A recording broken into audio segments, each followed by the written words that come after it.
নমস্কার, SP cooking চ্যানেলে সবাইকে সুস্বাগতম। আমি যেভাবে বার্গার বাড়িতে বানাই সেটাই আজকে আপনাদেরকে দেখাবো। প্রথমে চিকেনটাকে আদা আর রসুন দিয়ে মিক্সিতে ব্লেন্ড করে নিয়েছি। সঙ্গে দিয়েছি হলুদ গুঁড়ো, লঙ্কার গুঁড়ো, ধনের গুঁড়ো, গরম মশলার গুঁড়ো।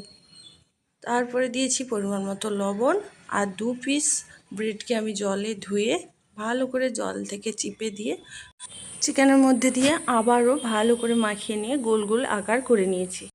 এখানে আমি 2 চামচ ময়দাকে জল দিয়ে এভাবে পাতলা পাতলা করে গুলে নিলাম। এবার গোল আকার করা চিকেনের বোলগুলোকে ওর মধ্যে ডুবিয়ে ব্রেড ক্রামে চিপে নিয়েছি। এবার আমি এগুলোকে লাল লাল করে ফ্রাই করে নেব। একদম লো ফ্লেমে একটু সময় নিয়ে কিন্তু করতে হবে। এগুলো ফ্রাই হতে থাক, ততক্ষণ আমি বার্গার বানানোর জন্য আরও কিছু